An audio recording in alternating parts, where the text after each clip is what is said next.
All right, so on a 2008 Yamaha FJR 1300, they actually have 3 pairs of bushings in these forks. So you got the one that goes on the bottom of the fork tube, you got one that goes right here like normal, and then there's one down there in the mid body. So there's actually 3 pairs.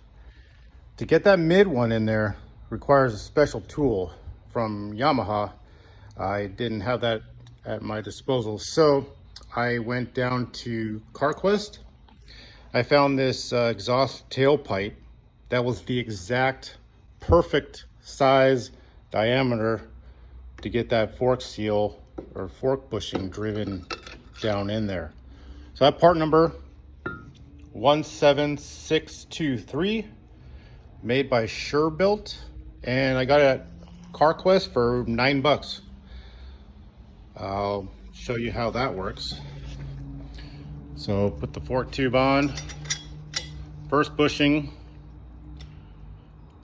slide that in there, down in there, that middle bushing,